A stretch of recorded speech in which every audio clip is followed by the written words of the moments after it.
33 বছর বয়সে ঈসা নবীকে আল্লাহ আসমানে নিয়ে গেলেন। এখনো তিনি চতুর্থ আসমানে বিদ্যমান আছেন জিন্দা অবস্থায়। একবার জোরে বলা যাবে আল্লাহু আকবার। ওই হালাতে আল্লাহ চতুর্থ আসমানে ঈসা নবীকে রেখে দিয়েছেন। আবার কিয়ামতের আগে দাজ্জালকে ধ্বংস করার জন্য ঈসা আলাইহিস সালাম দুনিয়াতে আসবেন। দুই ফেরেশতার কাঁধে ভর দিয়ে ঈসা আলাইহিস সালাম দুনিয়াতে নামবেন। ওই বাইতুল আকসার পাশে একটা সাদা মসজিদ হবে সিরিয়াতে। সাদা মসজিদের সাদা মিনারাতে হযরত ঈসা রুহুল্লাহ আলাইহিস সালাতু ওয়াস সালাম নামবেন। নামার পরে মুসলমানরা সিঁড়ি দিবেন, সিঁড়ি বেয়ে ঈসা আলাইহিস সালাম নামবেন। ওখান থেকে বাইতুল আকসা হয়ে হযরত ঈসা নবী আর দেরি করবেন না, সরাসরি বাইতুল্লাহ আসবেন। কাবা শরীফ আসার পরে তিনি হজ ওমরা আদায় করবেন। হজ এবং উমরা একসাথে তিনি আদায় করবেন। হজ উমরা আদায় করার পরে উনি আর দেরি না করে সরাসরি আমার নবী রওজা মুবারকের পাশে এসে দাঁড়াইয়া আল্লাহর নবীকে সালাম দিবে, আসসালাতু ওয়াসসালামু আলাইকা ইয়া রাসূলুল্লাহ। মুস্তাদরাক হাকিম লিসহিহাইনের ভিতরে ইমাম হাকিম বিশুদ্ধ সনদে লিখতেছেন, হযরত ঈসা নবী যখন আমার নবীকে রওজার পাশে এসে সালাম দিবে, সালাম দেওয়ার সঙ্গে সঙ্গে আমার নবী রওজার ভিতর থেকে সালামের জবাব দিবে। হাজার হাজার মানুষ এই সালামের জবাব শুনবে। একবার জোরে বলা যাবে আল্লাহু আকবার। তাহলে বলেন আমাদের নবী আছে না নাই? জিন্দা না মরা? জোরে বলেন জিন্দা না মরা? ওরা কারা আমার নবীকে মেরে ফেলতে চায়? ওরা কারা আমার নবীর ক্ষমতাহীন বলে থাকে? ওরা কারা আমার নবীর শানকে ছোট করে দেখে? তার মানে বুঝে গেল আমরা বেদাতি না, ওরাই হলো অরিজিনাল বেদাতি। হজ আর উমরা করিয়া ঈসা আলাইহিস সালাম সরাসরি মদিনায় আমার নবী রওজা মুবারকে যে সালাম দিবেন, আল্লাহর নবী রওজার ভিতর থেকে সালামের জবাব দিবেন। হাজার হাজার লক্ষ লক্ষ মুসলমান সেই সালামের জবাব শুনবে আমার নবীর কণ্ঠে। একসাথে বলা যাবে আল্লাহু আকবার। তাহলে বলেন নবী এখন আছে না নাই? আগামীতেও আছে না নাই? অতীতেও ছিল কিনা? যারা বলবে নবী নাই ওরা হলো কানার দল। কথা কর।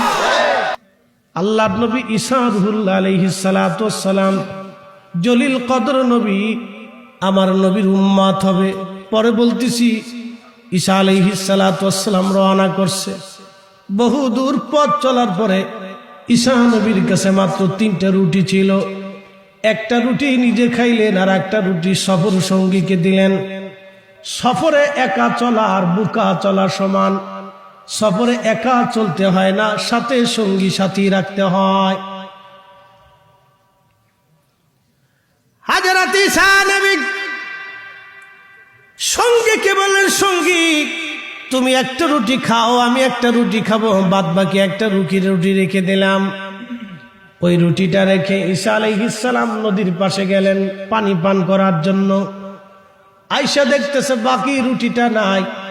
ঈসা নবী ডাক দিয়ে বলেন, ও আল্লাহর বান্দা, রুটি কোন জায়গা? বলে হুজুর আমি কইতে পারি না। ঈসা নবী বললেন, ও আল্লাহর বান্দা, তুমি আর আমি, এখানে আর কোনো ব্যক্তি নাই। রুটি 3টা, মানুষ আমরা দুইজন 2টা রুটি খাইলাম, একটা রুটি এখনো আছে। তুমি যদি রুটি না দাও তাহলে কে রুটি নিছে? আল্লাহর বান্দা ডাক দেখে, হুজুর আমি রুটি নেই নাই। কত বড় চোরের সুর! ওই জামানার চোর আর এই জামানার মসজিদের টাকা চোর এক চোর। কি কথা কন দেখে? একই রকম চোর, চোরের মধ্যে কোনো তফাৎ নাই। হযরত ঈসা নবী মুসাফিরকে সাথ থেকে তাড়াইলেন না, সফর সঙ্গী নিয়ে আরো বহু দূরে গেলেন। বহু দূর যাওয়ার পরে দেখলেন একটা হরিণ তার 2টা বাচ্চা নিয়ে হেঁটে হেঁটে যায়। আল্লাহর নবী ঈসা ডাক দিলেন, হরিণ আমার কাছে আসো। একটা হরিণের বাচ্চা দৌড়াইয়া আল্লাহর নবীর কাছে আসছে। ঈসা আলাইহিস সালাম বিসমিল্লাহ বলে ওই হরিণের বাচ্চা জবাই দিয়ে দিলেন। গোশত বানাইলেন, ফ্রাই করে পুরাইয়া দুইজনে খাইলেন। আল্লাহর বান্দারে খাওয়াইলেন, নিজেও খাইলেন। ওই হরিণ খাওয়ার পরে সমস্ত হাড্ডিগুলি ঈসা নবী এক জায়গা করলেন। হাড্ডিগুলিকে বলেন কুম বিজনিল্লাহ, আল্লাহর হুকুমে জিন্দা হও। ওই হাড্ডিগুলি আল্লাহর হুকুমে আবার জিন্দা হইয়া হরিণের বাচ্চা হইয়া লাফায়া লাফায়া হরিণের মার সাথে চলে গেল।